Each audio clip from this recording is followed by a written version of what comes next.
গভীর অন্ধকার ঘর, চারপাশে ছড়ানো ছিটানো খেলনা, স্যাঁতসেঁতে দেওয়াল। এই ঘরে বন্দী আমাদের রহস্যময়ী মেয়ে ওয়েডনেসডে অ্যাডামস। সে ধরা পড়েছে এক সিরিয়াল কিলারের হাতে, যাকে সবাই চেনে ক্যানাস সিটি স্ক্যাল্পার নামে। তার মুখে কোনো ভয় নেই, চোখে জেদ আর তীক্ষ্ণ বুদ্ধি। ওয়েডনেসডে বলে, গরমের ছুটিটা আমার ভালোই কেটেছে। এরপর সে সিরিয়াল কিলারের উদ্দেশ্যে বলে সে ভেবেছিল আমি তার শেষ শিকার, কিন্তু এইবার ছুটিতে সে কিছু অপশক্তি নিয়ে কাজ করেছেন এবং সেখান থেকে সে অদ্ভুত এক ধরনের ক্ষমতা পেয়েছেন, যার মাধ্যমে সে জানতে পারে যে কে আসলে সে কিডন্যাপার। আর এই কিডন্যাপারটিকে চিহ্নিত করতে লাস্ট যাকে কিডন্যাপ করেছে সেখান থেকে কোনো একটা জিনিস তার প্রয়োজন ছিল।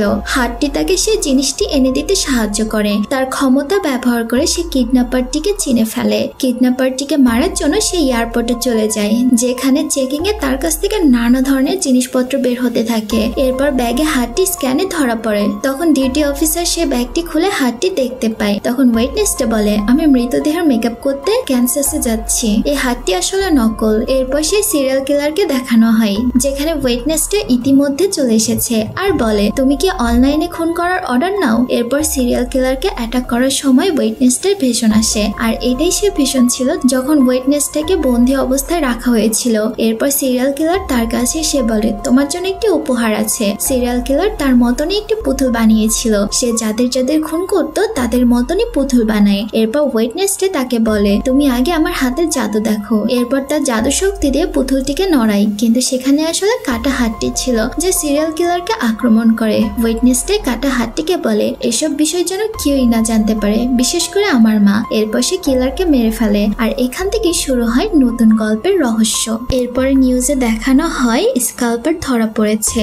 এখানে আমরা ওয়েটনেসকে আমরা নেস বলে সম্বোধন করব, অবশ্যই এটা গল্পের সুবিধার্থে। তো গল্পে ফিরে আসা যাক। নেসের ভেষণের সময় চোখ থেকে কালো অশ্রু পড়ার কারণটা সে ওই বইটিতে খুঁজে, যার নাম ছিল গুডি, কিন্তু গুডির বইতে কালো অশ্রু নিয়ে কিছুই লেখা ছিল না। তখন মার্টিসিয়া নেসকে বলে, চলো এখন আমাদের স্কুলে ফিরে যেতে হবে। ওরা রওনা দেয়, আর তখন দেখা যায় পাক বিদ্যুৎ দেওয়ার ক্ষমতা রপ্ত করে ফেলেছে। পাশাপাশি আমরা এটাও জানতে পারি গোমেজের কোনো সুপার পাওয়ার ছিল না, আর নেস পাককে তার ক্ষমতা দেখাতে বলার জন্য হুমকি দেয়। তখন পাক তার ক্ষমতা ব্যবহার করে একটি স্টপবোর্ড তুলে ফেলে, যার ফলে রাস্তায় অনেকগুলো অ্যাক্সিডেন্ট ঘটে। অন্যদিকে জঙ্গলে এক বিবাহিত লোক তার গার্লফ্রেন্ডের সঙ্গে দেখা করেছিল এবং তারা চুমু খাচ্ছিল। সেই সময় একটি প্রাইভেট ডিটেকটিভ যার নাম ছিল কাল তাদের ছবি তুলতে থাকে। তখন কাল দেখে অনেকগুলো কাক সেখানে এসে হাজির হয়েছে এবং তারা সবাই মিলে কালের ওপর হামলা করে। কাল দৌড়ে তার গাড়িতে উঠে পড়ে এবং এক বন্ধুকে ভয়েস মেসেজ পাঠায়, কিন্তু পরে সে দেখতে পারে তার গাড়ির ভিতরে অনেকগুলো কাক ঢুকে পড়েছে,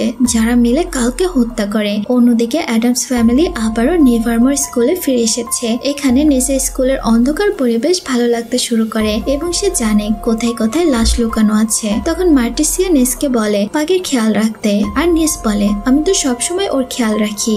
এরপর নেস ভীষণের মাধ্যমে দেখতে পায় শৈশবে সে পাকের সঙ্গে কি কি করতো। সে পাকে স্কুলের বিভিন্ন জায়গায় দেখে এবং বলে যদি কাউকে মারতে হয় তাহলে যেন তার সাহায্য নেয়। তারা যখন এগিয়ে যায়, নেস একদল মেয়েকে দেখে যারা ওর ফ্যান ক্লাব। এদের মধ্যে একটি লাল চুলালা মেয়ে ছিল। তখন বেয়া নেসের সব মেয়েদের সরিয়ে দেয়। সে এখন স্কুলের নেসের সহকারী হিসেবে কাজ করবে, কারণ নেস আগের সেমিস্টার স্কুলকে রক্ষা করেছিল এবং এখন সে এই স্কুলের হিরো।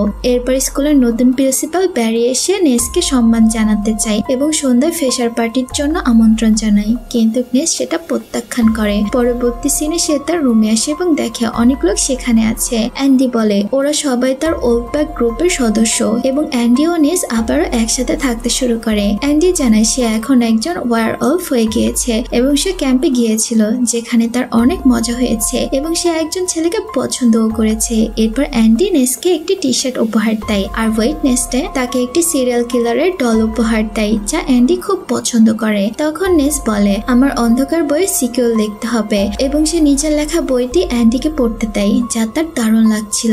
এরপর তাদের সঙ্গে দেখা হয় অ্যাজেক্সের। অ্যান্ডির কথায় নেস তাকে তাড়িয়ে দেয়। তখন অ্যান্ডি বলে সে এখন আর অ্যাজেক্সকে পছন্দ করে না, এখন তার পছন্দ অন্য একজনকে, যে যে কিনা তারই মতো একজন ওয়্যারওয়েলভ। নেসের এতে কিছু আসে না। তখন তারা একটি ছবি খুঁজে পায়, যেটা দেখে বোঝা যায় কেউ নেসের উপর নজর রাখছে। নেস সেই ছবি হাতে রাখতেই তার ভিশন আসে। সে দেখতে পায় কেউ একজন স্কুলে তার আগমনের পর থেকে তাকে ফলো করছে, আর তার চোখ থেকে আবারও কালো অশ্রু পড়ে। এটা দেখে নেস চমকে যায়। অন্যদিকে গোমেজ আর মার্টিসিয়া বাগের রুম দেখতে যায় এবং দেখে সেখানে নতুন পার্টনার ইউজিন আছে, যার মা বাবার সঙ্গে তাদের দেখা হয় এবং তারা খুবই খুশি হয় কারণ তারা এখন একসঙ্গে সময় কাটাবে। ইউজিন জানায় আগে সে শুধু বিটলস নিয়ন্ত্রণ করত, কিন্তু এখন সে অন্যান্য প্রাণীদেরও নিয়ন্ত্রণ করতে শিখেছে। তখন বাগ বলে আমার তো শুধু প্রাণী খেতেই ভালো লাগে। এরপর অ্যাডামস পরিবার নিচে আসে এবং ব্যারির সঙ্গে দেখা করে। ব্যারি মার্টিসিয়াকে স্কুলের গালা ফান্ডিং এর কমিটির প্রধান বানানোর প্রস্তাব দেয়। আগের বার এই পদে জেভিয়ার মা ছিলেন, কিন্তু জেভিয়ার বিরুদ্ধে খুনের অভিযোগ আসার পর থেকে সে পদ ছেড়ে দেয়, আর সেই কারণে জেভিয়ার এইবার আর স্কুলে আসে না। নেসের গালা ইভেন্টে থাকার কোনো ইচ্ছাই ছিল না। ব্যারি তাদের স্কুলের বাইরে একটি বাড়িও দেয়। মার্টিসিয়া সেই বাড়ি দেখে খুবই পছন্দ করে, কারণ সেটা আগে ম্যারিড ছিল, কিন্তু নেস এইসব কিছুই পছন্দ করছিল না। মার্টিসিয়া তখন নেসকে জিজ্ঞেস করে তুমি কি চাও? নেস উত্তর দেয় আপনি যা খুশি তাই করতে পারেন। তখন মার্টিসিয়া বলে গুডি এখন তোমার সঙ্গে আর কথা বলছে না, তাই আমি এখান থেকে তোমার সাহায্য করতে চাই, কারণ তোমার মতো ক্ষমতা সম্পন্ন একটি মেয়েকে আমি আগেও সামলেছি। তখন নেস বুঝতে পারে যে মার্টিসিয়া ওর বোন অফিলিয়ার কথা বলছে। নেস বলে তুমি ঠিক ওরই মতো, তোমাদের দুজনের শক্তিও একরকম। এরপর নেস বলে তোমার বাঘের খেয়াল রাখা উচিত। এই বলে নেস সেখান থেকে বেরিয়ে যায়। তখন মার্টিসিয়া খুব কষ্ট পায় এবং বুঝতে পারে নেস তার কাছে কিছু না কিছু একটা লুকাচ্ছে এবং সে কখনোই নেসের সঙ্গে কিছু খারাপ হতে দেবে না। এরপর নেস আর কাটা হার্ট, যার নাম ছিল থিং, জঙ্গল থেকে ফিরছিল। পথে তারা পুলিশকে দেখে, যারা কালের মৃতদেহ খুঁজে পেয়েছিল। ড্যানি বুঝে ফেলে যে কাকের ঝাঁক কালকে আক্রমণ করে মেরে ফেলেছে। তখন নেস এসে ড্যানির সঙ্গে দেখা করে। ড্যানি বলে আমি গালপিনের মতো বারবার তোমাকে ছেড়ে দেব না। তখন নেস উত্তর দেয় তা তো আমরা দেখেই নিব। এই সময় নেস একজন হুডি পরা লোককে দেখতে পায়, যে তাকে দেখে পালিয়ে যেতে থাকে। নেস তাকে ধরার জন্য ধাওয়া করে এবং তাকে ধরিয়ে ফেলে, আর সেই ছিল গালপিন। সে বলে যে মারা গিয়েছে সেই কাল ছিল আমার বন্ধু। আমরা দুজন মিলে একটি মামলায় কাজ করছিলাম, যেখানে আমরা আউটকাস্টে সাহায্য করতে চাচ্ছিলাম, কারণ আমার ছেলে একজন আউটকাস্ট ছিল। নেস তখন বলে টেইলার তার কৃতকর্মের সাজা পেয়েছে। গালপিন তখন নেসের সাহায্য চায় কালের মৃত্যুর পেছনে রহস্য বের করতে, কারণ এখানে কিছু বড় ষড়যন্ত্র চলছে। নেস বলে আপনি যদি আপনার ছেলের যত্ন আগে থেকে নিতেন তাহলে সে এখন আর জেলে থাকতো না। এরপর যখন নেস সেখান থেকে বেরিয়ে যাচ্ছিল তখন গালপিন তাকে বলে এক চোখের কাক থেকে সাবধানে থেকো। নেসও সেই কাককে দেখে এবং এরপর সে এগিয়ে যায়। রাতে এসেক্স স্কুলের ছোটদের একটা গল্প শোনাচ্ছিল, যেখানে 200 বছর আগে একটি ছেলে ছিল ভীতু কিন্তু অসম্ভব বুদ্ধিমান। সে নিজের মস্তিষ্ক দিয়ে মেশিন বানিয়ে নিজেকে উন্নত করতে চাইতো। একদিন সে এক যন্ত্রের হৃদয় বসায় এবং সেটি নিজের শরীরে বসিয়ে দেয়। এরপর সে আরো বড় বড় মেশিন তৈরি করতে থাকে, কিন্তু ধীরে ধীরে সবকিছু ভয়ঙ্কর হয়ে ওঠে। একদিন এক বিশাল বিস্ফোরণের কারণে তার মৃত্যু হয়। তার মৃতদেহ টাওয়ারের কাছ থেকে পড়ে গিয়ে পাশে স্ক্যালটিয়ার নিচে পড়ে। আজও সেখানে সে যন্ত্রের হৃদয় স্পন্দ শোনা যায়, আর শুধু সাহসী ছেলেরাই সেখানে গিয়ে তা শোনে। এই গল্প শুনে পাক হাসতে থাকে। অন্যদিকে ব্যারি বিয়াঙ্কার সঙ্গে দেখা করে। ব্যারি চাই গালার ইভেন্টে মার্টিসিয়ার সাহায্য করতে বিয়াঙ্কা রাজি হোক, কারণ সে খুবই ট্যালেন্টেড, কিন্তু বিয়াঙ্কা রাজি হয় না কারণ সে পড়াশোনায় ব্যস্ত। তখন ব্যারি জানায় আগে জেভিয়ার মা এই ইভেন্টে সাহায্য করতেন, তাই ফান্ডিং ভালো চলছিল। এখন তিনি নেই, তাই তার স্কলারশিপ প্রোগ্রাম বন্ধ করতে যাচ্ছে। হয়তো বিয়াঙ্কা বাদ পড়বে, কিন্তু যদি বিয়াঙ্কা তার ক্ষমতা তাদের কাজে ব্যবহার করে তাহলে সে থাকতেও পারে। বিয়াঙ্কা তখন বুঝে যায় ব্যারি তার ক্ষমতার সুযোগ নিতে চাচ্ছে। এইদিকে অ্যান্ডি ও থিং মিলে নেসের কথা বলছিল যে সে এখন অনেক বিখ্যাত হয়ে গিয়েছে এবং অহংকারী হয়েছে এবং তাদের ভুলে গিয়েছে। তবে অ্যান্ডি থিঙ্কের জন্য একটি ঘর বানিয়েছিল, যেটা থিঙ্কের খুব পছন্দ হয়। রাত হলে সবাই যার যার কাজে ব্যস্ত হয়ে পড়ে। তখন স্কুলে এসে নতুন শিক্ষিকা ঈশা, যার সঙ্গে ওয়েটনেসদের আগেই পরিচয় ছিল। ঈশা ছোটবেলা থেকে তার মিউজিক প্রতিভা দিয়ে খ্যাতি পেয়েছিল, কিন্তু নেস বুঝতে পারে না যে সে কিভাবে শিক্ষক হলো। তখন ঈশা বলে আমি তোমার স্কুল বাজানোর গল্প শুনেছি আর তুমি আমাকে অনেক উৎসাহী করেছো, এই জন্য আমি এখানে এসেছি। এরপর সে নেসকে সোলো বাজানোর পরামর্শ দিতে থাকে, কারণ নেস এখনো সেটা ভালো করে শিখে উঠতে পারেনি। নেস রেগে গিয়ে সেখান থেকে বেরিয়ে যায়। অন্যদিকে ফেশার পার্টিতে ব্যারি মার্টিসিয়াকে ফিনিক্সদের তৈরি করা প্রজেক্ট দেখায় এবং তাকে গালার ইভেন্টে অংশ নিতে বোঝাতে চেষ্টা করে। মার্টিসিয়া বলে আমি এখনো দ্বিধায় আছি। ব্যারি বিয়াঙ্কাকে মার্টিসিয়ার সাহায্যের জন্য বেছে নেয় এবং বলে ইভেন্ট শেষে চূড়ান্ত সিদ্ধান্ত জানানো হবে। এইদিকে নেস রুমে ফিরে আসে। অ্যান্ডি তাকে জানায় জোভিয়ার তার জন্য একটি চিঠি আর একটি চিত্র এঁকে পাঠিয়েছে। চিঠিতে লেখা ছিল জোভিয়ার নেসকে ফোন করেছিল, কিন্তু সে কোনো উত্তরই দেয়নি। নেস বলে, আমি সেই ফোনটা পানিতে ফেলে দিয়েছি। চিত্রে ছিল একটি নোভেল, যেটা নেসের ভিশনের সঙ্গে সম্পর্কযুক্ত ছিল। নেস অবাক হয়ে যায়। এরপর সে দেখে তার নোভেল কেউ চুরি করে নিয়েছে এবং সেই সঙ্গে একটি নতুন ধাঁধা দেওয়া হয়েছিল। নেস ধাঁধাটি পরে বুঝতে পারে যে তার স্টকার তার নোভেলটি ফ্রেশার পার্টিতে আগুনে পুড়িয়ে ফেলতে যাচ্ছে। তখন তিনজন পার্টিতে আসে এবং নেস তার নোভেল খুঁজে বের করার জন্য আগুনের ভেতরে প্রবেশ করে। এইদিকে বাইরে ঈশা মিউজিক বাজিয়ে গান শুরু করে, যেটা সবাই খুবই উপভোগ করছিল। এরপর বেরি সবার সামনে এসে স্বাগতম জানায় এবং বলে সে আউটকাস্টদের স্কুলকে নতুন উচ্চতায় নিয়ে যেতে চায়। সেই সঙ্গে স্কুলের সব নাইট শেডের মতো গ্রুপগুলো বন্ধ করে দেয়, যেন সবাই একসাথে থাকতে পারে। এরপর সে আগুনের গোলা ছুড়ে ফিনিক্সদের জ্বালিয়ে দেয়। বাচ্চারা এতে খুবই খুশি হয়। তখন পাক স্কালটির দিকে চলে যায় আর নেস তার নোভেলটিকে খুঁজে বের করে ফেলে। বাইরে বাচ্চারা তাদের টেলিকাইসিস শক্তি দিয়ে ফিনিক্সদের উড়িয়ে দিচ্ছিল, যা দেখে সবাই আনন্দ পাচ্ছিল। তখন নেসও বাইরে এসে বেরির সামনে আসে। বেরি নেসকে স্বাগতম জানায় এবং বলে স্কুলকে বাঁচানোর জন্য যেসব বাচ্চারা সাহস দেখিয়েছে তাদের একটি পেন্টিং তৈরি করা হয়েছে, কিন্তু নেসের কাছে সেই পেন্টিংটা একদমই ভালো মনে হয় না। পেন্টিং এ নেসকে হাসতে দেখা যায়, যেটা দেখে সে খুবই বিরক্ত হয়ে যায়। তখন নেস বলে আমরা এখানে আসা সব শত্রুকে ধ্বংস করব। এটা শুনে সবাই খুশি হয়, কিন্তু এরপর সে বলে তোমরা এই স্কুলের শত্রু, কারণ তোমাদের মতো চাটুকার লোক আমি একদমই পছন্দ করি না। আজ থেকে তোমরা আমার কাছে এসো না। আমি কোনো হিরো না যে তোমরা আমার কাছে আসবে, আর যে আমার কাছে আসবে আমি তাকে একদমই মেরে ফেলবো। এরপর নেস সেই পেন্টিংটা জ্বালিয়ে দেয় এবং সবাইকে ছেড়ে রাগ করে বেরিয়ে পড়ে। তখন এন্ডি চিৎকার করে নেসের উপর রেগে যায়। রাতে পাক স্কালটির কাছে আসে স্কালের যন্ত্রযুক্ত হৃদয় ধ্বনি শোনার জন্য। তখন একটি কাক বেরিয়ে আসে আর পাক মাটিতে পড়ে যায় এবং ভুলবশত এক বিশাল বৈদ্যুতিক শকের ঝাঁকুনি দেয়। এই বৈদ্যুতিক শকের কারণে এক মৃতদেহ জীবিত হয়ে ওঠে এবং পাকের দিকে তাকিয়ে থাকে। পাক এটা দেখে খুবই খুশি হয়। অন্যদিকে অ্যান্ডি নেসের উপর রেগে যায়। অ্যান্ডি নেসকে স্পর্শ করলে নেস একটি ভীষণ দেখতে পায়, যেখানে সে কবরস্থানে অনেক কাকের মাঝে অ্যান্ডির কবর দেখে। তখন পেছন থেকে অ্যান্ডি এসে নেসকে জড়িয়ে ধরে বলে তোমার কারণেই আমি মরে গিয়েছি। এই ভীষণ দেখে নেস কষ্ট ছটপট করতে থাকে। তখন অ্যান্ডি আর মার্টিসিয়া তাকে দেখতে পায় আর এভাবে ওয়েডনেসডে সিজন 2 এর প্রথম এপিসোডটি শেষ হয়ে যায়। এপিসোড 2 এর গল্প শুরু হয় যখন নেসের জ্ঞান ফিরে আসে। সে মার্টিসিয়ার সাথে তার বাড়িতে ছিল। তখন মার্টিসিয়া জানায় তোমার শক্তি তোমার নিয়ন্ত্রণের বাইরে চলে যাচ্ছে, সেই কারণেই তোমার চোখ থেকে কালো অশ্রু আসছে। আমার বোনেরও সাথে একই ঘটনা ঘটেছিল, তাই তোমাকে গুডির বইটা আমাকে দিতে হবে, কারণ সেই বই থেকেই তোমার শক্তি বাড়ছে। তখন নেস বলে গুডি নিজে আমাকে বইটি দিয়েছে, আমি এটা তোমার কাছে দেব না, আমি তোমার সামনে মাথা নোয়াবো না। এটা বলে সে বেরিয়ে যায়। এরপর নেস আবার স্কুলে ফেরত আসে। পথে 3টি বিষয় তার মনে পড়ে। গালপিন তাকে কাক থেকে সাবধান করেছিল, সেভিয়ার পেন্টিং এ কাক ছিল আর অ্যান্ডির ভিশনেও কাক ছিল। তখন সে গালপিনের সঙ্গে কথা বলে সিদ্ধান্ত নেয় এবং তার বাড়িতে যায়, কিন্তু ততক্ষণে কাকেরা গালপিনকে মেরে ফেলেছিল। কাকদের দেখে নেস রেগে যায়। সে গালপিনকে ছুঁয়ে ভিশন দেখতে চায়, কিন্তু সে কিছুই দেখতে পায় না। তখন ড্যানি এসে নেসকে গ্রেপ্তার করে। পুলিশ স্টেশন থেকে জিজ্ঞাসাবাদ করা হয়। সেখানে ড্যানিকেও জিজ্ঞাসাবাদ করা হয়। বলা হয় তুমি সেখানে কেন গিয়েছিলে? ড্যানি জানায় মৃত্যুর আগে গালপিনের ফোনে কল এসেছিল, তাই আমি সেখানে গিয়েছিলাম, কিন্তু ফোনটা পাওয়া যায়নি। নেস বলে আমি কিছুই জানি না, সম্ভবত টেইলার তার বাবাকে মেরে ফেলেছে, কারণ সে তাকে অনেক ঘৃণা করত।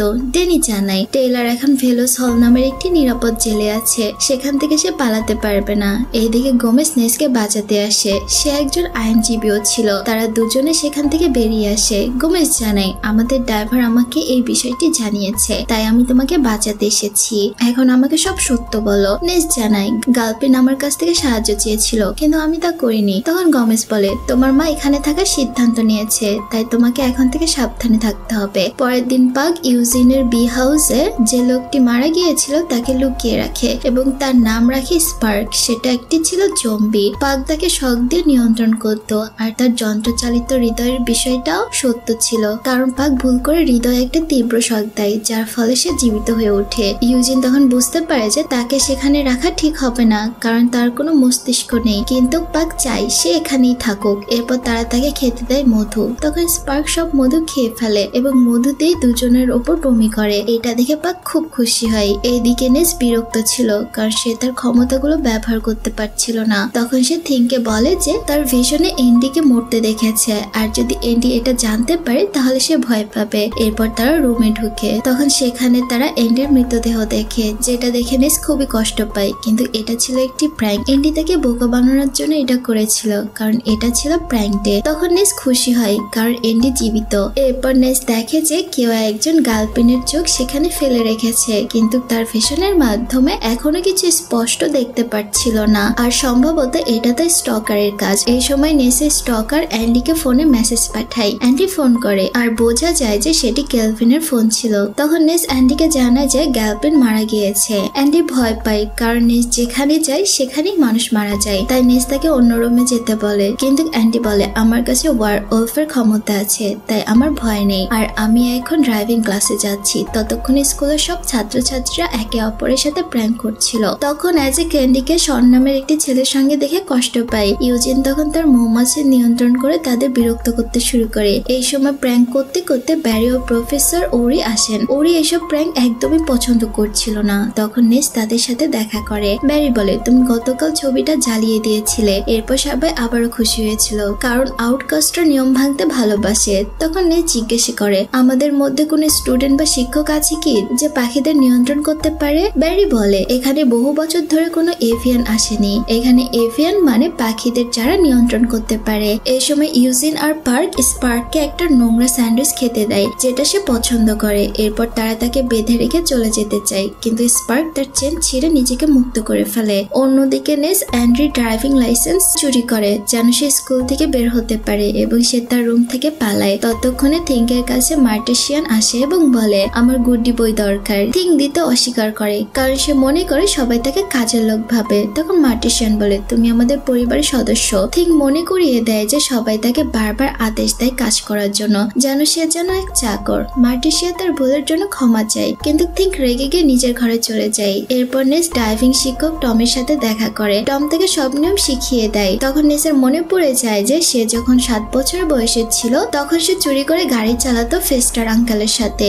এরপর নেস দ্রুত গাড়ি চালিয়ে যায়। এরপর তারা সেই জেলখানায় পৌঁছে যায় যেখানে টেইলরকে বন্দি করা হয়েছে। টম তখন ভয় পেয়ে যায়। নেস ভেতরে গিয়ে জেল ম্যানেজার জারির সাথে দেখা করে। জারি নেসের কাগজপত্র দেখে সেগুলো ঠিক মনে হয়। নেস সেখানে টেইলরের সাথে দেখা করতে এসেছিল। জারি জানায় এখন টেইলরকে সামলাচ্ছে রেসেল নামের এক থেরাপিস্ট। রেসেল এসে জানায় সে আউটকাস্ট ক্রিমিনালদের থেরাপি দেয়, যদিও সে নিজে একজন সাধারণ মানুষ। নেস বলে তুমি জানো আমি এখানে আসবো কারণ গার্লফ্রেন্ড মারা গিয়েছে আর তুমি টেইলরকে বোঝাতে পারছো না কারণ সে প্রথম হাউড যাকে বহু বছর পর ধরা হয়েছে। রেসেল অবাক হয়ে যায় কারণ কথাগুলো সত্য ছিল। সে জানায় ম্যারিকে সে অন্য জেলে রেখেছে যাতে টেইলর তার থেকে দূরে থাকে এবং তাদের সম্পর্ক দুর্বল হয়। এরপর নেস বেরিয়ে আসে এবং টেইলরের সাথে দেখা করে যাকে রেসেল ক্যামেরার মাধ্যমে দেখছিল। তখন টেইলর বলে এই জেল তৈরি করা হয়েছে ভয়ঙ্কর ওয়্যারওলফের জন্য। তুমি তো খুব তাড়াতাড়ি হেরে গিয়েছিলে ওলফের কাছে। তখন টেইলর বলে তুমি তো আমার ভেতরে যন্ত্রটাকেই ভালোবেসে ফেলেছিলে, তুমি মোটো স্মার্ট নও। এই কথা শুনে গার্ড টেইলরকে ইলেকট্রিক শক দিয়ে শান্ত করে দেয়। তখন নেস বলে তোমার বাবা মারা গিয়েছে আর কেউ একজন তার বন্ধু কালকেও মেরে ফেলেছে, তুমি কি কিছু জানো? টেইলর উত্তর দেয় আমি তো জেল থেকে এসব করতে পারি না, কিন্তু যাই করে থাকুক সে তোমাকেও কষ্ট দিয়ে মেরে ফেলবে, দেখবে তখন কেমন লাগবে। আর যদি কোনোদিন আমি মুক্তি পাই তবে প্রথমেই গিয়ে আমি অ্যান্ডিকে মেরে ফেলবো কারণ ওর জন্যই আমি আজ এখানে এসেছি। তখন নেস বলে তুমি একটা কাপুরুষ কারণ তুমি কোনো কাজেরই ছিলে না। এই কথা শুনে টেইলর রেগে গিয়ে হাউডে পরিণত হয়ে যায়, কিন্তু গার্ড তাকে আবারও বড় একটা শক দিয়ে কাবু করে নেয়। অন্যদিকে অ্যান্ডি তার নতুন বয়ফ্রেন্ড শনের সঙ্গে রুমে আসে রিল্যাক্স করতে এবং সেখানে একটি গিফট পায়। সেই গিফটটি ছিল থিংয়ের জন্য, তাই সে থিংকে দিয়ে দেয়। গিফটটি দেখে বোঝা যায় আজ থিংয়ের জন্মদিন, কিন্তু অ্যাডামস পরিবার থিংয়ের জন্মদিন ভুলে গিয়েছে, শুধু ফেস্টার সেটি মনে রেখেছে। তখন এন্ডি সিদ্ধান্ত নেয় থিংয়ের জন্মদিন উদযাপন করবে। থিং খুব খুশি হয়, কিন্তু ঠিক তখনই কেউ থিংকে বন্দি করে ফেলে এবং শন ও এন্ডিকে অচেতন করে দেয়। অন্যদিকে বিয়াঙ্কাকে ব্যাবির সঙ্গে দেখা করে। ব্যাবি বলে তোমাকে এখন মার্টিশিয়াকে গিয়ে বলতে হবে যাতে সে তার মাকে ডোনেশন দিতে রাজি হয়, কারণ মার্টিশিয়ার মা এখানকার ছাত্রদের মধ্যে সবচেয়ে ধনী। এই অনুরোধ বিয়াঙ্গের খারাপ লাগে এবং সে তা করতে অস্বীকার করে। সাথে সাথে সে তার সাইরেন শক্তি ব্যবহার করে ব্যারিকে আদেশ দেয় আজ থেকে তুমি আমাকে কোনো আদেশ দিবে না। আর ব্যারি তাকে একটি তাবিজ দেখায় এবং বলে এটা ফ্লোরিডা থেকে পাওয়া, এটার কারণেই তোমার সাইরেন পাওয়ার আমার ওপর কাজ করবে না। এখন তোমাকে জোর করে মর্টিশিয়ার ওপর তোমার ক্ষমতা প্রয়োগ করতে হবে। এইদিকে নেস ফিরে এসে থিংকে মুক্ত করে। তখন থিং জানায় অ্যান্ডিকে অপহরণ করা হয়েছে এবং ঘটনাস্থলে একটা মোবাইল পড়েছিল। সেই ফোনে এক স্টকার নেসকে 30 মিনিটের সময় দিয়ে দিয়েছে, না হলে অ্যান্ডি মারা যাবে। সাথে একটি চিঠিও দিয়েছিল যা পড়ে নেস ক্লু বুঝে ফেলে। এইদিকে অ্যান্ডি ও শন বাধা অবস্থায় দেখে তাদের উপর ঝুলে আছে অনেক ছুরি ও তলোয়ার যেগুলো যে কোনো সময় পড়ে যেতে পারে। তখন নেস এসে প্রথম ধাঁধাটি সমাধান করে এবং একটি সঙ্গীত চালু হয়। এই ধাঁধার মাধ্যমে এক গোপন রাস্তা খুলে যায়। নেস সে পথে এগিয়ে যায় এবং এক মাস্ক পরা ভয়ঙ্কর স্টকার দাঁড়িয়ে থাকে। এরপর সে লিফট ধরে লোগো টাওয়ারের দিকে যায়। এইদিকে অ্যান্ডি ও শন মুক্ত হয়ে গিয়ে নিচে পড়ে যায়, কিন্তু তাদের মধ্যে একটা বিশেষ মুহূর্ত তৈরি হয় এবং তারা চুমু খায়। ঠিক তখনই নেস এসে পড়ে। থিং তাদের মুক্ত করতে আসে, কিন্তু জালে আটকে গিয়ে সে নিজেও বন্দী হয়ে পড়ে এবং তখন নিচে থাকা যন্ত্র চালু হয়ে যায় যেটা ছুরি অ্যান্ডি ও শনের ওপরে ফেলতে থাকে। তখন নেস নিচে নেমে গিয়ে ধাঁধার বইগুলো দেখে এবং বুঝতে পারে কোন বইটি নেই, যেটা আসলে ছিল ইনভিজিবল ওম্যানের বই। নেস বইটির নাম টাইপ করতে যন্ত্রটি থেমে যায়, তাতে অ্যান্ডি ও শন রক্ষা পায়। নেস উপরে গিয়ে থিংকে মুক্ত করে। তখন স্টকার তার সামনে আসে। সে আর কেউই ছিল না, নেসের সবচেয়ে বড় ফ্যান অ্যাগনেস, যার অদৃশ্য হওয়ার শক্তি ছিল। সে বলে ফ্যাং ডেতে নেসকে ইমপ্রেস করার জন্য সে এইসব করেছিল। সে চাই সবাই বুঝুক সে নেসের মতনই ভয়ঙ্কর। নেস জিজ্ঞেস করে তুমি গার্লফ্রেন্ডকে কেন হত্যা করেছো? অ্যাগনেস উত্তর দেয় আমি কাউকে মারিনি, কিন্তু আমি তখন তোমার পেছনে গিয়েছিলাম এবং গার্লফ্রেন্ডের ফোন পেয়েছি, তুমি এটা রাখতে পারো। নেস ফোন নিয়ে নেয় এবং অ্যাগনেস জানায় সে নেসের সাথে গার্লফ্রেন্ডের খুনির সন্ধানে সাহায্য করতে চায়। নেস এতে রাজি হয়ে যায়। অন্যদিকে বিয়াঙ্গে মার্টিশিয়ানের বাড়িতে তার উপর সাইরেন পাওয়ার প্রয়োগ করে কালাফিশনের ডোনেশন দিতে রাজি করায়। মার্টিশিয়া রাজি হলেও বিয়াঙ্গার ভালো লাগে না। এইদিকে নেস থিংকের কাছে গিয়ে তার জন্মদিন ভুলে যাওয়ার জন্য ক্ষমা চায় এবং শাস্তির জন্য প্রস্তুত থাকে, কিন্তু থিং শাস্তি দিতে অস্বীকার করে। তখন তারা দেখে গুড্ডি বইটি নেই। থিং বলে এটা সম্ভবত মর্টিশিয়া নিয়ে গিয়েছে। এইদিকে টম যখন বাড়ি ফিরছিল সে স্পার্কে তার গাড়ি দিয়ে ধাক্কা মারে এবং সেখানেই টমকে সে স্পার্ক খেয়ে ফেলে। এই ঘটনার মধ্য দিয়েই ওয়েডনেসডের সিজন 2 এর 2 নম্বর এপিসোড শেষ হয়ে যায়। তৃতীয় গল্পের শুরুতে দেখা যায় অ্যাডামস পরিবার থিংকের অনেক যত্ন নিচ্ছে যেন সে খুশি থাকে, কিন্তু মার্টিশিয়া সেখানে ওয়েন্সডের জন্য খুবই চিন্তিত ছিল। সে তার মাকেও ফোন করেছিল কারণ তার মা ছিল সবচেয়ে ধনী আর সেই কারণে ব্যারি তাকে গালা ইভেন্টের হোস্ট বানিয়েছিল। মার্টিশিয়া এটাও বুঝতে পেরেছিল, তবে মার্টিশিয়ার মায়ের সঙ্গে সম্পর্ক ততটাও ভালো ছিল না কারণ তার মা টিনা তাকে ছোটবেলা থেকে অনেক কষ্ট দিত। তখন গোমেজ বলে আমরা একসাথে নাচবো, তাহলে তোমার মায়ের কথা আর তোমার মনে পড়বে না। এরপর তারা দুজন নাচতে শুরু করে। এদিকে ওয়েন্সডে চুপি চুপি মার্টিশিয়ার ঘরে গুডির বই চুরি করতে যায়, কিন্তু মার্টিশিয়া তখনই তাকে ধরে ফেলে। ওয়েন্সডে খুব রেগে যায় এবং তার ভেশনে এন্ডের মৃত্যুর খবরটা তার মাকে জানায়। সে জানায় সেখানে একটি কাক ছিল এবং এক চোখওয়ালা এক রহস্যময় কাক তাকে অনুসরণ করছিল যে গার্লফ্রেন্ড এবং কালকেও মেরে ফেলেছে। ওয়েন্সডের মনে হয় এর পেছনে কোনো বড় রহস্য লুকানো আছে এবং সে যে কোনো ভাবে হোক না কেন খুনিটিকে ধরতে চায়। মার্টিশিয়া তখন বলে আমাদের দেখা ভীষণ সবসময় সত্য হয় না। তখন ওয়েস্টে বলে আমার সঙ্গে তো এমন কখনো হয়নি। মার্টিশিয়া তখন বলে তুমি ক্যান্সার শহরে খুনিকে ধরেছিলে, কিন্তু তখন তুমি তোমার শক্তি অতিরিক্ত ভাবে ব্যবহার করেছিলে, সেই কারণে এখন তুমি নিজের শক্তিকে ঠিকভাবে নিয়ন্ত্রণ করতে পারছো না এবং এই বইয়ের সাহায্যে তুমি শর্টকাট নিচ্ছ যা সঠিক নয়। আমার বোনের সাথেও ঠিক এমনই হয়েছিল, তাই আমি চাই না তোমার সাথেও এটা হোক। তখন ওয়েন্সডে রেগে গিয়ে সেখান থেকে চলে যায়। এর পরের দিন ওয়েন্সডে গার্লফ্রেন্ডের ফোন চেক করছিল, কিন্তু সেটি লক ছিল। এদিকে অ্যান্ডি স্কুলের ক্যাম্প ফায়ারের প্রস্তুতি নিচ্ছিল, কিন্তু ওয়েন্সডে সেখানে যেতে চাচ্ছিল না। তখন ওয়েন্সডের সাথে দেখা হয় অ্যাগনেসের, যে তাকে সাহায্য করতে এসেছিল, কিন্তু ওয়েন্সডে তখন একাই কাজ করতে যাচ্ছিল। অন্যদিকে পাকার ইউজিন দেখতে পায় স্পার্ক আবারও রুমে ফিরে এসেছে এবং তারা তাকে খাওয়াচ্ছিল। ইউজিন বুঝতে পারে তার অবস্থা আগের চেয়ে ভালো হয়েছে আর পাক মনে করে যে তার খাওয়ানোর জন্যই এমনটা হয়েছে। এরপর তারা ঠিক করে স্পার্ককে ক্যাম্প ফায়ারে নিয়ে যাবে। এদিকে গার্লফ্রেন্ডের মৃতদেহ কবর দেওয়া হচ্ছিল। সবাই তখন অনেক কষ্ট পাচ্ছিল।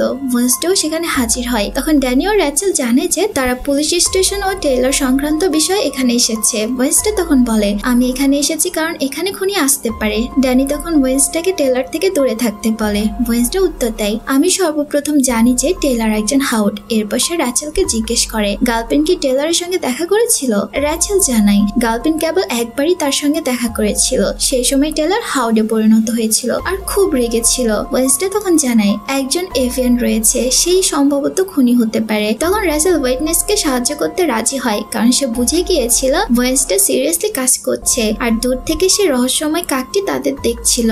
অন্যদিকে বিয়াঙ্কা একটি হোটেলে গিয়ে তার শক্তি দিয়ে ম্যানেজারকে ফ্রি রুমে নিতে রাজি করায়। এরপর সে তার মা গ্ল্যাবিয়ানকে সেখানে রেখে আসে, যার সব শক্তি হারিয়ে গিয়েছিল এবং যাকে তার স্বামী ছেড়ে দিয়েছিল। সে কারণে গ্ল্যাবিয়ান ছিল অনেক কষ্টে। বিয়াঙ্কা তার জন্য দুঃখিত ছিল, কারণ তার মায়ের নতুন স্বামী তার শক্তির অপব্যবহার করতে চেয়েছিল এবং সে এখন জেলে। বিয়াঙ্কা তার মাকে লুকিয়ে থাকতে বলে এবং নিজে চলে যায়। এদিকে ওয়েডনেসডে অ্যাগনেসের সাহায্যে একটি মেয়ের ছদ্মবেশে গার্লফ্রেন্ডের ফোন আনলক করে এবং গার্লফ্রেন্ডের রুম থেকে জিনিসপত্র নিয়ে আসে। এতে ওয়েডনেসডে অ্যাগনেসকে খুব পছন্দ করতে শুরু করে। ফোন চেক করে ওয়েডনেসডে কালের পাঠানো একটি মেসেজ পায়, যেখানে সে জানায় সে একটি প্রমাণ ডেস্কে রেখেছে যা তার বাসায় রয়েছে। এরপর সে বাকি জিনিসপত্র ঘেটে কালের বাড়ির ঠিকানা ও ছবি পায়। ওই বাড়িটা তাদের স্কুল থেকে অনেক দূরে ছিল। তখন থিং জানায় ওই বাড়ির পাশে স্কুলের ক্যাম্প হচ্ছে, তাই ওয়েডনেসডে সিদ্ধান্ত নেয় যে এখন সে ক্যাম্পে যাবে। নিচে তখন বাড়ি ক্যাম্পের জন্য সব বাচ্চাদের ডাকছিল এবং সবাই খুবই খুশি ছিল। সেখানে অ্যাজেক এন্ডির সঙ্গে কথা বলার চেষ্টা করে, কিন্তু এন্ডি অজুহাত দেখিয়ে সেখান থেকে চলে যায়। ওই সময় ওয়েডনেসডে এসে এন্ডির সঙ্গে দেখা করে এবং জানায় সে ক্যাম্পে যাচ্ছে।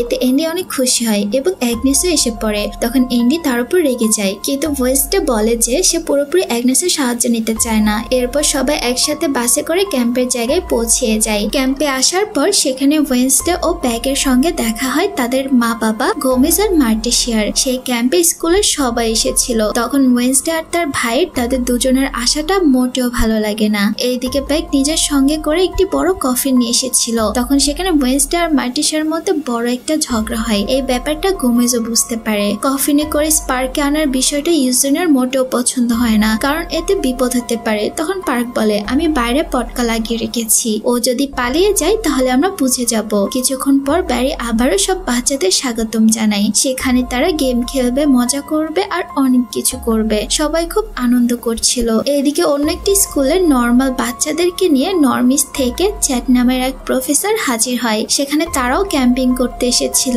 আর সে এসে নিজের কাগজপত্র ব্যারিকে দেখায়। তখন ব্যারিও নিজের কাগজপত্র দেখায়, যেখানে তারা মেয়রের ছেলের কাছ থেকে এই জায়গা ব্যবহার অনুমতি নিয়েছিল, তাও আবার 6 মাস আগে। কিন্তু চ্যাট আর ব্যারি দুজনেই নিজেদের বাচ্চাদের নিয়ে এখানে ক্যাম্পিং করতে চায়, তাই তারা একে অপরকে বের করে দেওয়ার চেষ্টা করে। তখন ওয়েডনেসডে ঘন্টা বাজে চ্যাটকে বলে যদি এই জায়গা চাই তাহলে আমাদেরকে গেমে হারাতে হবে। চ্যাট চ্যালেঞ্জ মেনে নেয়। গেমটি ছিল একটি রেস, যেখানে প্রতিটি স্কুলের একটি করে টিম থাকবে। প্রতিটি স্কুল থেকে 10 জন বাচ্চা খেলবে। তাদের মধ্যে 2টি জোড়া তৈরি হবে। প্রথম জোড়া জঙ্গলে গিয়ে নিজেদের ডিম পাহারাই থাকবে আর অন্য স্কুলের দ্বিতীয় জোড়া সেই ডিম চুরি করবে। চুরি করার পর ফ্লেয়ার গান দিয়ে সবাইকে জানাতে হবে। এরপর ডিমটি ক্যাম্পে এনে টাওয়ারের উপর রাখতে হবে। এভাবে বিজয়ী হতে পারবে। সব বাচ্চারা নিয়ম মেনে নেয় এবং গ্রুপ বানাতে শুরু করে। ওয়েডনেসডে চেয়েছিল গেমটি জিতে কালের বাড়িতে গিয়ে তার কাজটা শেষ করবে। চ্যাট তার বাচ্চাদের বলে আমাদের সুপার পাওয়ার নেই, তাই আমি তোমাদের জন্য অনেক যন্ত্র রেখেছি, এগুলো ব্যবহার করে জিততে পারবে।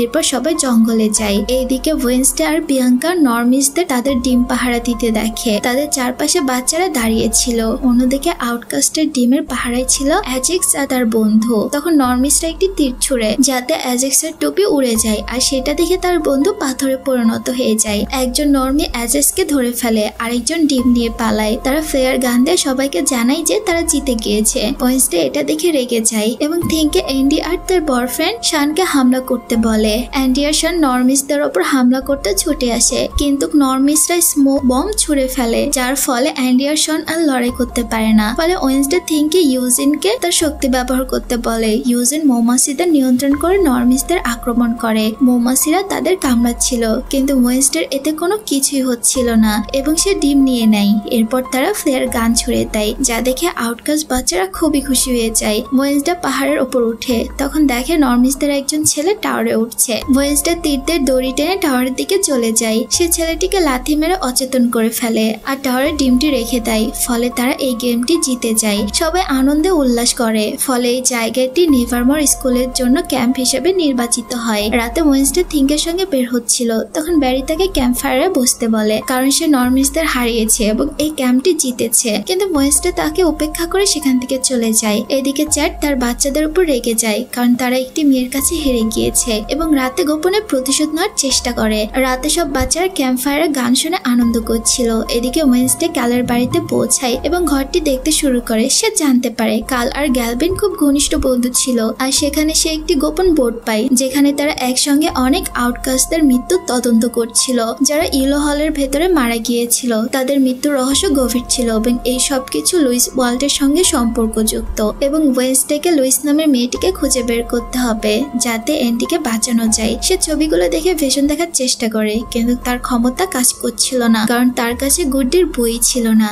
তাই সে বইটি ফিরিয়ে আনার সিদ্ধান্ত নেয়। অন্যদিকে ব্যারি মার্টেসিয়াকে তার মা না আসা নিয়ে জিজ্ঞেস করে। তখন মার্টেসিয়া বলে ফোন করেছিলাম তাকে কিন্তু সে ধরেনি। সে যা কিছু করে সে নিজের ইচ্ছেই করে। এদিকে অ্যান্ডি আর শন জঙ্গলে ঘুরছিল। তখন অ্যাজেক্ট অ্যান্ডিকে জিজ্ঞেস করে তুমি আমার সঙ্গে এটা কেন করলে? অ্যান্ডি বলে আমার অনুভূতিগুলো হঠাৎ করে তোমার জন্য শেষ হয়ে গিয়েছে, যেমনটা হঠাৎ করে এসেছিল। তখন অ্যাজেক্ট বলে তোমার অনুভূতির কারণে আমি তোমার প্রেমে পড়েছিলাম, আর যদি তুমি নিজে এসে এগুলো আমাকে বলতে তাহলে আমার এতটা খারাপ লাগতো না। অ্যান্ডি আবারও ক্ষমা চাই কারণ সে নিজেও জানতো না যে এত দ্রুত শনের কাছাকাছি চলে আসবে। অ্যাজেক্ট খুব দুঃখ নিয়ে সেখান থেকে চলে যায়। এদিকে ওয়েনসডে এসে মার্টেসিয়ার কাছে তার বইটি চাই কিন্তু মার্টেসিয়া ওয়েনসডের নিরাপত্তার জন্য বইটি না দেওয়ার সিদ্ধান্ত নেয়। তখন ওয়েনসডে তাকে একটি শর্ত দেয় যে দুজনে চোখ বেঁধে তলোয়ার চালাবে। অন্যদিকে চ্যাট নিজেদের বাচ্চা নিয়ে একটি টেন্টে ঢোকার চেষ্টা করছিল কিন্তু সে দড়ি থেকে পড়ে যায় আর সামনে এসে দাঁড়িয়েছিল স্পার্ক। সে এখন মুক্ত।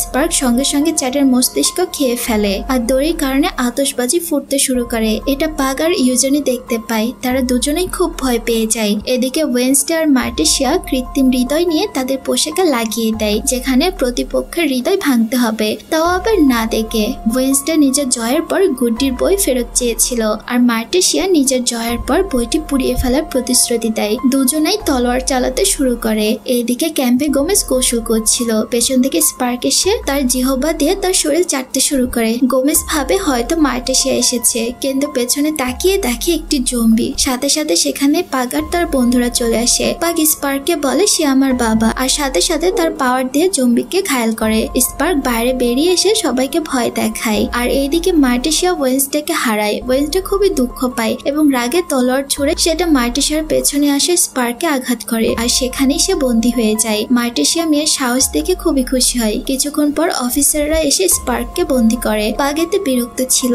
আর সবাই চ্যাটের মৃত্যুর কারণে খুবই কষ্ট পায়। তখন ওয়েনসডে একটি কাককে দেখে যে তার দিকে তাকিয়েছিল। কাকটি উড়ে গিয়ে খুনির কাঁধে বসে আর এখান থেকে অদৃশ্য হয়ে যায়। ওয়েনসডে নিখোঁজ আউটকাস্টদের নিয়ে চিন্তা করতে লাগে। গ্যালভিন আর কাল তাদের নিয়ে কি জানতে চেয়েছিল সেটাও সে জানতে চাচ্ছিল। এইদিকে ইয়েলো র্যাসেলকে জানায় যে তারা স্পার্ককে বন্দী করেছে। তারা স্পার্ককে দেখতে এগিয়ে যায় আর এইভাবে তৃতীয় পর্বটি এখানেই শেষ হয়ে যায়। চতুর্থ পর্বের শুরুতে ম্যারি আর র্যাচেল কথা বলছিল। র্যাচেল চাচ্ছিল ম্যারির সাহায্যে টেলরকে ঠিক করতে কারণ সে একা পারছিল না। ম্যারি বলে হ্যাঁ আমি শুনেছি আউটকাস্টের উপর গোপনে পরীক্ষা চালানো হয়। তখন র্যাচেল বলে তুমি আমাকে সাহায্য করবে নয়তো আমি তোমাকে অন্য জেলে পাঠিয়ে দেব। ম্যারি সাহায্য করতে রাজি হয়ে যায়। র্যাচেল ম্যারিকে টেলরের কাছে পাঠায়। ম্যারি তাকে আবার নিয়ন্ত্রণে এনে শান্ত করার চেষ্টা করে কিন্তু টেলর খুব কষ্টে ছিল আর তখনই সে হাওয়ার্ডের রূপ নিয়ে ম্যারিকে ধরে ফেলে। ম্যারি বলে বাবা আমি জানি তুমি আমার উপর অনেক রাগ করেছো কিন্তু আমি তোমাকে এখান থেকে বের করে নেব। হাওয়ার্ড ম্যারিকে ছুঁড়ে ফেলে। সে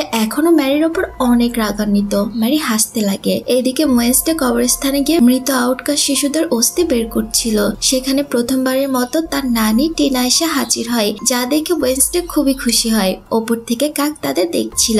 ওয়েনসডে এন্ডির মৃত্যুর ঘটনার ভীষণটি টিনাকে জানায়। সে রহস্য সমাধান করতে চায়। টিনা অন্ত্যেষ্টিক্রিয়ার ব্যবসা করে আজ অনেক ধনী হয়েছে। এরপর তারা দুজনে অস্থি পরীক্ষা করে। দেখা যায় যে ভেতরে সব পশুর অস্থি, মানুষের কোনো অংশই ছিল না। ঠিক তখনই কাক এসে মৃত আউটকাস্টদের প্রমাণের একটি কাগজ নিয়ে পালিয়ে যায়। ওয়েনসডে তার পেছনে ধাওয়া করে। সে দেখতে পায় খুনিও কাকের সঙ্গে পালাচ্ছে। ওয়েনসডে ফিরে এসে টিনাকে বলে আপনি এই কবরস্থান কিনে ফেলুন এবং এখানে কারা গোলমাল করছে তা বের করুন। টিনা বলে এত বড় সিদ্ধান্ত আর টাকা আমি এখানে খরচ করতে পারবো না। তখন ওয়েনসডে বলে আপনি যদি এই জায়গায় কিনে আমাকে দেখভালের দায়িত্ব দেন তাহলে আমার মা খুবই খেপে যাবেন। যা শুনে টিনা মেয়েকে জ্বালাতে রাজি হয়ে যায়। পরে স্কুলে ওয়েনসডে কাককে দেখে যে সবসময় তার উপর নজর রাখছে। এরপর সে স্কুলে ঢোকে যেখানে অ্যান্ডি আর শন ছিল।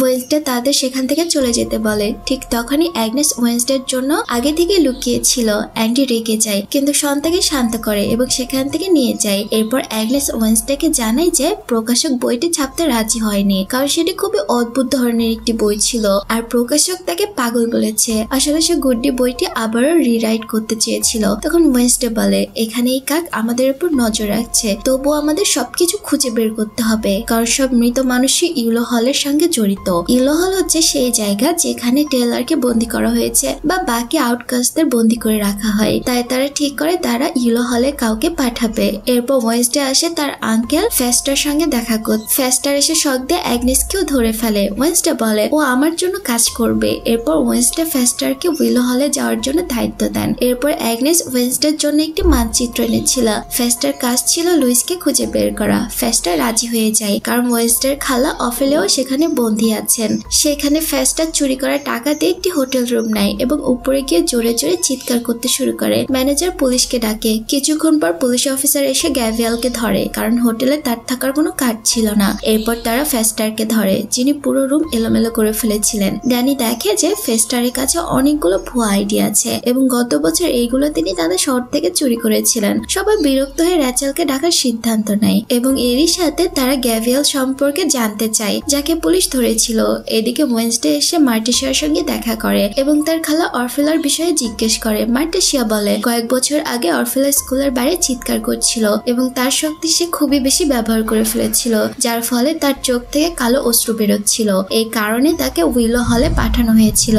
আমি মাকে এ বিষয়ে মানা করেছিলাম, কিন্তু তিনি আমার কথা শুনেননি। ঠিক তখনই টিনা সেখানে হাজির হয় আর মার্টিশিয়া তাকে দেখে অনেক অবাক হয়ে যায়। টিনা ওয়েডনেসডেকে উপহার হিসেবে একটি কবরস্থান কিনে দেয়, যা দেখে ওয়েডনেসডে খুবই খুশি হয়। টিনা বলে যে আগাস্টিন্স নামের একজন মানুষ সমস্ত মৃত আউটকাস্টদের মৃত্যু সনদ যাচাই ও স্বাক্ষর করছে। মার্টিশিয়া তখন ওয়েডনেসডেকে বাইরে পাঠায়। টিনা মার্টিশিয়াকে বলে তুমি আমাদের দুজনের মাঝে কেন আসছো? তোমাদের মাঝে আগেই অনেক দূরত্ব আছে আর ওয়েডনেসডে খুবই যোগ্য, তুমি ওর পথে বাধা দিও না, ওকে নিজের পথ নিজে তৈরি করতে দাও। নিশ্চয় তোমাকে এখানে অনুদান দেওয়ার জন্য ডাকা হয়েছে, যে স্কুল কর্তৃপক্ষ আমার কাছ থেকে চাচ্ছে। আমি অনুদান দেব, কিন্তু বদলে তোমাকে গুড্ডির বই ওয়েডনেসডেকে ফিরিয়ে দিতে হবে। মার্টিশিয়া তখন সেই বইটি সেখানেই পুড়িয়ে ফেলে। টিনা রেগে গিয়ে সেখান থেকে চলে যায়। অন্যদিকে ফেস্টারকে রেচেলের কাছে পাঠানো হয়। তার ভুয়া আইডির কারণে রেচেল থেকে চিনতে পারছিল না। ফেস্টার পাগলের মতো কথা বলতে লাগে। জুডি ও রেচেল দেখে যে ফেস্টারের মাথার ভেতরে অনেক ক্ষত আছে, তারা তাকে শক দেয়, কিন্তু ফেস্টার এই জিনিসে অভ্যস্ত ছিল। পরে ফেস্টারকে জেলে পাঠানো হয়, যেখানে তার লুইসকে খুঁজে বের করার কথা ছিল। রান্নাঘরে সে এক মহিলাকে দেখে, যিনি তার দিকে তাকিয়েছিলেন এবং তার নামও লুইসের মতো শোনাচ্ছিল। ফেস্টার তাকে আলাদা জায়গায় নিয়ে গিয়ে দেখে যে সে আসলে লুইস। তারা দুজন একে অপরকে পছন্দ করত, তাই একই সঙ্গে সময় কাটাতে লাগে। এদিকে স্কুলে খুনি গোপনে ওয়েডনেসডেকে দেখতে শুরু করে। অ্যাগনেস ওয়েডনেসডেকে জানায় যে আগস্ট এখন ইউলো হলের ভেতরে আছেন এবং বার্ধক্যের কারণে পাগল হয়ে গিয়েছেন। এদিকে অ্যান্ডি ওয়েডনেসডেকে প্রাতরাশে যোগ দিতে বলে, কিন্তু ওয়েডনেসডে অস্বীকার করে এবং থিংকে বলে আগস্ট সম্পর্কে ফেস্টারকে খবর দিতে। অ্যান্ডি রেগে যায়। ওয়েডনেসডে তাকে আর ভালো বন্ধু মনে করে না এবং অ্যাগনেসের সাথে অনেক বেশি সময় কাটাচ্ছে। ওয়েডনেসডে বলে তুমি তো আগে থেকে আমার থেকে দূরে থাকতে চাইতে। তখন ওয়েডনেসডে অনেকগুলো কাক দেখতে পায়। ওয়েডনেসডে অ্যান্ডিকে ভেতরে যেতে বলে, কিন্তু কাকগুলো তাদের আক্রমণ করে। ওয়েডনেসডে অ্যাডিকে বাঁচাতে লাগে আর ব্যারি তার শক্তি দিয়ে কাকগুলোকে তাড়িয়ে দিচ্ছিল। একটি কাক থিংকে তুলে নিয়ে উড়ে চলে যায়। ব্যারি আগুনের গোলা ছুড়ে, ফলে তারা আলাদা হয়ে যায় এবং থিং নিচে পড়ে যায়। অ্যান্ডি তাকে ধরে বাঁচিয়ে দেয়। এই সময় ওয়েডনেসডে খুনিকে দেখে ফেলে এবং তাকে ধরতে পেছনে ধাওয়া করতে শুরু করে। খুনি স্কুলের গোপন পথ দিয়ে পালাচ্ছিল এবং হঠাৎই উধাও হয়ে যায়। ওয়েডনেসডে এগিয়ে গিয়ে রেচেলকে দেখে। ওয়েডনেসডে বলে এই কোটটা কি তোমার, আর তুমি এখানে কিভাবে এলে? রেচেল বলে আমাকে এখানে মিউজিক শিক্ষিকা ঈশা ডেকেছে, যিনি সঙ্গীত দিয়ে রোগীদের সাহায্য করতে চান। তোমার রোগীদের তো অসাড়া দিয়ে ভালো করে। এদিকে ঈশা রেচেলের সঙ্গে পরের দিন মিটিং ঠিক করতে লাগে। এরপর রেচেল চলে যায়। ওয়েডনেসডের এখন ঈশার ওপর সন্দেহ হয়। এরপর ওয়েডনেসডেও সেখান থেকে বেরিয়ে যায়। তখন অফিসাররা গ্ল্যাভিয়ানের সঙ্গে কথা বলছিল। ঠিক তখনই বিয়াঙ্কা সেখানে এসে উপস্থিত হয়, যাকে অফিসাররা স্কুলের কারণে চিনত। তারপর বিয়াঙ্কা তাদের দুজনকে আলাদা করে নিয়ে গিয়ে এই কেস বন্ধ করতে এবং গ্ল্যাভিয়ানকে ছেড়ে দিতে বলে। তার ক্ষমতার কারণে তারা রাজিও হয়ে যায়। এরপর ওয়েডনেসডে মার্টিশিয়ার সঙ্গে দেখা করে। মার্টিশিয়া বলে তোমার আঙ্কেল ফেস্টার ইউলো হলে আছেন আর এখানে তিনি নিজের ইচ্ছাতেই যেতে পারেন, কিন্তু তুমি কেন তাকে পাঠালে? ওয়েডনেসডে বলে উনি আমাকে সত্য জানতে সাহায্য করছেন আর আমি অ্যান্ডিকে মরতে দেব না। তখন মার্টিশিয়া বলে এরা সেই কাক যারা আজ আক্রমণ করেছিল আর তোমাকে এখন থামতেই হবে, না হলে সবই ধ্বংস হয়ে যাবে। ঠিক তখন থিংস এসে ফেস্টারের সঙ্গে দেখা করে এবং আগস্ট সম্পর্কে জানতে চায়। সে হয়তো লুইসকেও চিনত। এরপর ফেস্টার এই ব্যাপারে গার্ডকে জিজ্ঞেস করে। গার্ড তাকে আগস্টার কাছে নিয়ে যায়, যিনি সেখানে বন্দী ছিলেন এবং যার মানসিক অবস্থা ভালো ছিল না। এছাড়াও তিনি একজন নর্মি ছিলেন। তখন ফেস্টার আগস্টকে লুইস সম্পর্কে জিজ্ঞেস করে, কিন্তু তার তোতাও ফেস্টারকে নিয়ে মজা করতে করতে লাগে। তখন ফেস্টার তোতাটাকে একটা বড় শক দেয়। এইদিকে ওয়েডনেসডে ওয়ের কাছে এসে এভিয়ান সম্পর্কে জানতে চাচ্ছিল, যারা তাকে মারতে চেয়েছিল এবং সম্ভবত আগস্টার সম্পর্কযুক্ত ছিল। ওহি বলে আগস্টা এখানে পড়াতেন এবং তিনি একজন নর্মি ছিলেন। এছাড়াও তার একটি মেয়েও ছিল, কিন্তু তার আমার মনে নেই। তখনই জেলে ম্যারি যাচ্ছিলেন, পথে তিনি ফেস্টারকে দিকে চিনে ফেলেন। পথে আগস্টা লুইসের নাম নিয়ে ফেস্টারকে একটি গোপন ঘর দেখায়। তখন ফেস্টার বুঝতে পারে যে ভেতরে হয়তো লুইস আছেন। এইদিকে ম্যারি র্যাচেলের সঙ্গে দেখা করে বলে আমাকে টেলরের সঙ্গে কথা বলতে হবে, কারণ সে আমার উপর রাগ করেছে আর সে কখনোই তার মনস্টারকে নিয়ন্ত্রণ করতে পারবে না। তাই এখন আমাদের একসাথে কাজ করতে হবে। র্যাচেল বলে আমি তোমার উপর ভরসা করি না। তখন ম্যারি র্যাচেলকে ফেস্টার অ্যাডাম সম্পর্কে জানায়, যিনি ওয়েডনেসডের আঙ্কেল এবং এখানে এসেছে, তাই কিছু না কিছু গন্ডগোল হবেই। এরপর র্যাচেল এসে ফেস্টারকে ধরে ফেলে এবং তাকে প্রচন্ড মারধর করে।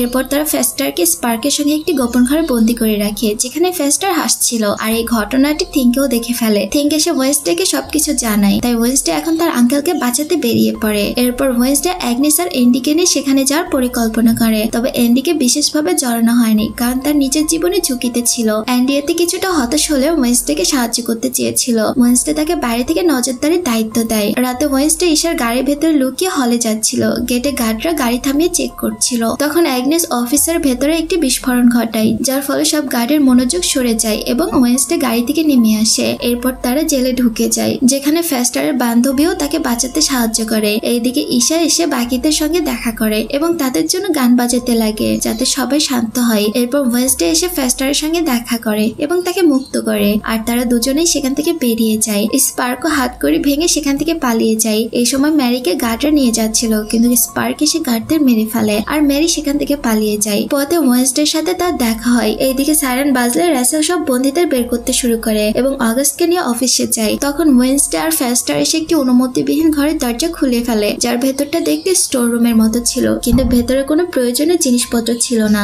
সেখানে ওয়েডনেসডে একটি গোপন পথ খুঁজে পায়। পথের শেষে তারা লুইসকে দেখে, কিন্তু সে কোনো মেয়ে নয়, বরং সে ছিল long term outcast integration study নামের একটি গোপন প্রজেক্ট। এরপর তারা ওই প্রজেক্টরের জন্য বেসমেন্টে নেমে যায়, যেখানে অনেকগুলো জেল দেখা যায় আর একটি বিশেষ প্রযুক্তির মেশিন ছিল, যেখানে বন্দি আউটকাস্টের উপর পরীক্ষা চালানো হতো। তাদের মৃত প্রমাণ করে নিচে রেখে প্রচন্ড যন্ত্রণা দেওয়া হতো। গ্যালপিন চাইতো না যে তার ছেলে টেইলরের সঙ্গে এমন কিছু ঘটুক, তাই সে আউটকাস্টের উপর গবেষণা করছিল। এইদিকে ওয়েডনেসডে একটি মেয়েকে পায় যে ভয়ে কাঁপছিল। ঠিক তখনই কাকের সঙ্গে খুনি এসে হাজির হয় এবং ওয়েডনেসডে তাকে চিনে ফেলে। সে খুনি আর কেউই নয়, বরং জুডি ছিল, যিনি আগস্টের মেয়ে ছিল। জুডি তার বাবার কারণে স্কুলে গোপন পদগুলোর কথাও জানতো। এরপর জুডি জানায় আমার বাবা নর্মি ছিলেন, তবুও তিনি নেভারমোর একাডেমিতে পড়াতে গিয়েছিলেন, যাতে আউটকাস্টদের বুঝতে পারেন এবং নিজের জন্য সুপার পাওয়ার নিতে পারেন। আর এই কারণেই তিনি আউটকাস্টদের ওপর পরীক্ষা শুরু করেন, কিন্তু তিনি কখনোই নিজের জন্য পাওয়ার নিতে পারেনি, কারণ তার বয়স অনেক বেড়ে গিয়েছিল। আর এই কারণে তিনি আমাকে পাওয়ার দিয়েছেন, যাতে আমি পাখিদের নিয়ন্ত্রণ করতে পারি। তখন ফেস্টার ও ওয়েডনেসডে নিজের সন্তানের ওপর পরীক্ষা চালানোর বিষয়টা খুব খারাপ লাগছিল, কিন্তু জুডি তার পাওয়ার নিয়ে খুশি ছিল। এরপর ফেস্টার জুডির ওপর একটি প্রচন্ড বৈদ্যুতিক শক দেয়, যার ফলে পুরো জেলের বিদ্যুৎ চলে যায়। বাইরে অ্যান্ডি আর অ্যাগনেস ভয় পেয়ে যায় আর তারা কাউকে ফোন করে। এইদিকে সব বন্দীরা মুক্ত হতে শুরু করে। বেসমেন্টের বন্দীরা জুডিকে ধরতে চেয়েছিল, কিন্তু জুডি পালিয়ে যায়। এরপর ওয়েডনেসডে সেখানে ভীত সাব্যস্ত মেয়েটিকে বের করে আনতে থাকে। ওইদিকে উপরে অফিসাররা স্পার্ককে মারছিল, কিন্তু স্পার্কের কিছুই হচ্ছিল না। ম্যারি টেইলরের কাছে পৌঁছে যায় এবং তাকে মুক্ত করে ফেলে। এরপর ম্যারি বলে আমি তোমাকে এখান থেকে বের করে নেব। তখন টেইলর বলে তোমার কারণেই আমি এখানে আটকা পড়েছি, আর এখন তুমি মনস্টারও নাও। ম্যারি বলে আমাদের দুজনের শত্রু ওয়েডনেসডে, আর সে এখানেই আছে, আমরা তাকে মেরে ফেলতে পারি। তখন টেইলর বলে আমি তাকে দেখে নিব, কিন্তু প্রথমে আমি তোমাকে মারতে চাই। ম্যারি পালিয়ে যায় আর টেইলর হাউডে রূপান্তরিত হতে শুরু করে। এরপর সে আগের চেয়ে অনেক বড় এবং শক্তিশালী হয়ে গিয়েছিল। এরপর সে ম্যারিকেও মেরে ফেলে। এদিকে ফেস্টার তার প্রেমিকার সঙ্গে বাকি বন্দীদের বাঁচিয়ে নিয়ে যায় আর তারা সবাই বেরিয়ে আসে। জেলের ভেতরে র্যাচেল আর আগস্টা লুকিয়েছিল। তখন সেখানে স্পার্ক এসে র্যাচেলকে মেরে এবং সে কথা বলতে শুরু করে, কারণ সে অনেকগুলো মানুষকে খাওয়ার পর তার শরীর ঠিক হতে শুরু করেছিল এবং সম্ভবত সে আগস্টকেও চিনত। এরপর সে আগস্টকেও মেরে ফেলে। এইদিকে ওয়েডনেসডের সামনে হাউড এসে দাঁড়ায়। ওয়েডনেসডে তখন ভীতু মেয়েটিকে বাইরে পাঠিয়ে দেয় এবং হাউড এগিয়ে আসে। ওয়েডনেসডে দাঁড়িয়েছিল আর হাউড তার দিকে তাকিয়েছিল, কিন্তু ওয়েডনেসডে ভয় পায়নি। কিছুক্ষণের মধ্যে ওয়েডনেসডে জেল থেকে গুরুতর আহত অবস্থায় বেরিয়ে আসে। সেখানে অফিসাররাও পৌঁছে গিয়েছিল আর হাউড হঠাৎ তাদের মধ্যে ঢুকে অফিসারদের মারতে শুরু করে এবং সে জঙ্গলে পালিয়ে যায়। এইদিকে থিং ওয়েডনেসডেকে দেখে যে এখন প্রায় মৃত্যুর দ্বার প্রান্তে ছিল। আর এরই সাথে এই অসাধারণ সিরিজের দ্বিতীয় সিজনের পার্ট 1 শেষ হয়ে যায়। তো আমার প্রিয় বন্ধুরা, এই গল্প কিন্তু এখনো শেষ হয় হয়নি। ঠিক 1 মাস পর আবার নেটফ্লিক্স ওয়েডনেসডে সিজন 2 এর বাকি 4টি পর্ব রিলিজ করবে, তাই আপনাদের 1 মাস অপেক্ষা করতে হবে। আর হ্যাঁ, বাকি পর্বগুলো সবার আগে দেখার জন্য আমাদের চ্যানেল ছায়ানককে সাবস্ক্রাইব করে রাখুন। এছাড়াও তো মজার মজার গল্প থাকছে আমার প্রিয় বন্ধুরা।